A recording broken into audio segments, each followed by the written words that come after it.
Hello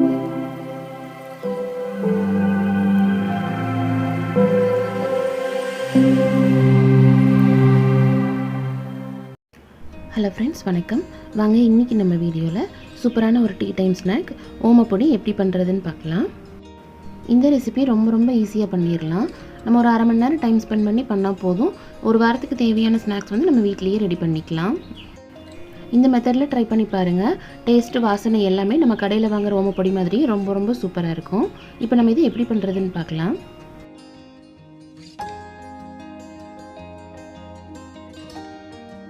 இப்போ first இதுக்கு ஓமத்தை அரை மணி நேரம் தண்ணியில் ஊற வச்சிடலாம். இது வந்து நம்மளுக்கு நார்மலாக மளிகை கடையிலேயே கிடைக்கும். இந்த மாதிரி சீரகம் ஷேப்பில் சின்னதாக இருக்கும். இப்போ 1 டீஸ்பூன் ஓமத்தை ஏற்கனவே தண்ணியில் ஊற வச்சுருக்கிறேன். இது மிக்ஸி ஜாரில் சேர்த்து நல்லா அரைச்சி எடுத்துக்கலாம். இந்த மாதிரி நல்லா அரைச்சிட்டு இதை வடிகட்டி அந்த தண்ணியை எடுத்துக்கலாம். இந்த தண்ணி ஊற்றி தான் நம்ம மாவு பிசையணும். இப்போ இந்த தண்ணியோட ஒரு அரை ஸ்பூன் பெருங்காயத்தூள் சேர்த்துக்கலாம். அதோட தேவையான அளவுக்கு உப்பு, கொஞ்சமாக மஞ்சள் தூள் சேர்த்து நல்லா கலந்து விட்டுடலாம். இந்த மாதிரி நம்ம தண்ணியில் கலந்துட்டு சேர்க்கும் போது உப்பு, பெருங்காயத்தூள் எல்லாம் எல்லா இடத்துலையும் சமமாக பரவி இருக்கும். இப்போ இதை நல்லா கலந்து விட்டுடலாம்.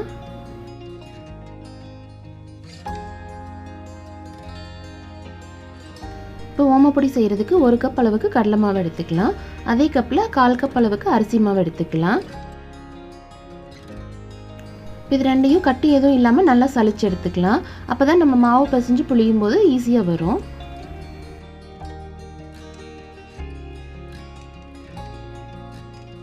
இப்போ இந்த மாதிரி கட்டி எதுவும் இல்லாமல் நல்லா சலிச்சு எடுத்துக்கலாம். இப்போ இதோட நம்ம கலந்து வச்சுருக்கிற ஓம தண்ணியை சேர்த்து ஃபஸ்ட்டு கலந்துட்டு அதுக்கப்புறம் தேவையான அளவுக்கு தண்ணி சேர்த்து மாவை நல்லா பிசைஞ்சுக்கலாம்.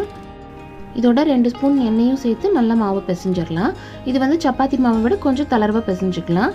அப்போ தான் பிழியறதுக்கும் ஈஸியாக இருக்கும். சாப்பிடும்போது ரொம்ப ஹார்டாக இல்லாமல் நல்லா சாஃப்டாக இருக்கும். தண்ணி வந்து ஒரே டைமில் அதிகமாக சேர்த்துடாமல் இந்த மாதிரி கொஞ்சமாக சேர்த்து பிசைஞ்சுக்கலாம். ஒருவேளை தண்ணி அதிகமாகிடுச்சுன்னா திரும்ப மாவு சேர்க்க வேண்டியது இருக்கும். அந்த மாதிரி நம்ம சேர்த்தோம்னா அளவு எல்லாமே மாறிடும். இந்த அளவுக்கு தளர்வாக பிசைஞ்சு எடுத்துக்கலாம். அப்போ தான் நல்லா பிழியறதுக்கும் நல்லாயிருக்கும், சாப்பிடும்போது நல்லா சாஃப்டாக இருக்கும்.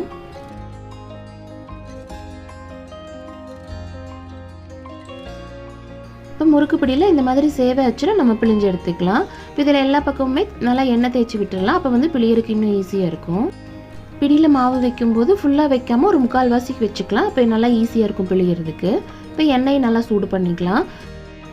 எண்ணெய் வந்து நல்லா சூடாக இருக்கணும். இந்த மாதிரி சின்னதாக ஒரு பீஸ் வந்து நம்ம முதல் போட்டு பார்க்கலாம். இந்த மாதிரி டக்குன்னு மேலே வந்துச்சுனால எண்ணெய் வந்து கரெக்டான சூடில் இருக்குதுன்னு அர்த்தம். இப்போ வந்து நம்ம இது பிழிய ஆரம்பிச்சிடலாம்.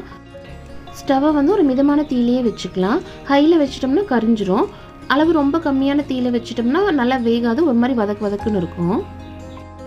இப்போ எண்ணெய் ஃபுல்லாகவுமே இந்த மாதிரி ஒரு சுற்று முறுக்கு மாதிரி பிழிஞ்சு விட்டுடலாம். இப்போ இந்த மாதிரி சலசலப்பு அடங்குனதும் திருப்பி போட்டு ஒரு 2 நிமிஷம் வேக வச்சு எடுத்துடலாம்.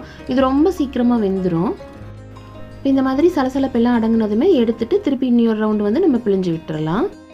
இப்போ இதில் நம்ம வந்து ஓம தண்ணி, பெருங்காயத்தூள், உப்பெல்லாம் அளவாக சேர்த்து செஞ்சுருக்கிறதுனால ரொம்ப வாசனையாக இருக்கும். இதோட வேர்க்கடலை, பொட்டுக்கடலை அதெல்லாம் எதுவும் சேர்க்க தேவையில்லை. கொஞ்சமாக கருவேப்பிலை மட்டும் நல்லா வறுத்து சேர்த்துக்கலாம். இதுவே பூந்தி மிக்சருக்கு இந்த மாதிரி சேவை செய்கிறதுனா இதில் நம்ம ஓமம், பெருங்காயத்தூள் எல்லாம் சேர்க்க மாட்டோம். வெறும் உப்பு, மஞ்சத்தூள் மட்டும் சேர்த்து கடலை மாவு மட்டும் சேர்த்து நல்லா பிழிஞ்சிக்கலாம். இதே மாதிரி எல்லா மாவையும் ஓமப்பொடியாக பிழிஞ்சு எடுத்துக்கலாம். அவ்வளோதான், சூப்பராக ரெடி ஆயிடுச்சு. இப்போ இது நம்ம பிழிஞ்சு விட்டதுமே ஒரு 2லேருந்து 3 நிமிஷத்துலேயே நல்லா வெந்துடும். ஒரு 1/4 கிலோ மாவில் செஞ்சோம்னா ஒரு வாரத்துக்கு தேவையான ஸ்நாக்ஸ் வந்து நம்ம வீட்டிலேயே ரெடி பண்ணிக்கலாம்.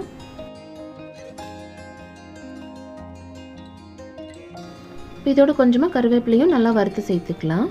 இது நல்லா கழுவிட்டு தண்ணியெல்லாம் நல்லா வடிச்சதுக்கப்புறமா எண்ணெயில் சேர்க்கணும், இல்லைன்னா தெறிக்கும். இது நல்லா ஆறுனதும் கருவேப்பிலையை சேர்த்துட்டு இதை நம்ம கையிலேயே நல்லா பொடிச்சு விட்டுடலாம். நம்ம மாவு பிசையும் போதே தேவையான அளவுக்கு உப்பு, மிளகாய்த்தூள், பெருங்காயத்தூள் எல்லாம் சேர்த்துருக்கிறதுனால இந்த மாதிரி கலந்து விடும்போது திரும்பவும் சேர்க்க வேண்டியதில்லை. அவ்வளோதான், டேஸ்டியான ஓமப்பொடி சூப்பராக ரெடி ஆயிடுச்சு. கண்டிப்பாக இதே மாதிரி ட்ரை பண்ணி பாருங்கள். ரொம்ப ஈஸியாக பண்ணிடலாம். டேஸ்ட் ரொம்ப சூப்பராக இருக்கும். செஞ்சு பார்த்துட்டு எப்படி இருந்துச்சுன்ட்டு கமெண்ட்டில் சொல்லுங்கள். இந்த வீடியோ பிடிச்சிருந்தால் லைக் பண்ணுங்கள், உங்கள் ஃப்ரெண்ட்ஸ் அண்ட் ஃபேமிலிக்கு ஷேர் பண்ணுங்கள். மறக்காமல் நம்ம சேனலை சப்ஸ்கிரைப் பண்ணுங்கள். தேங்க்யூ.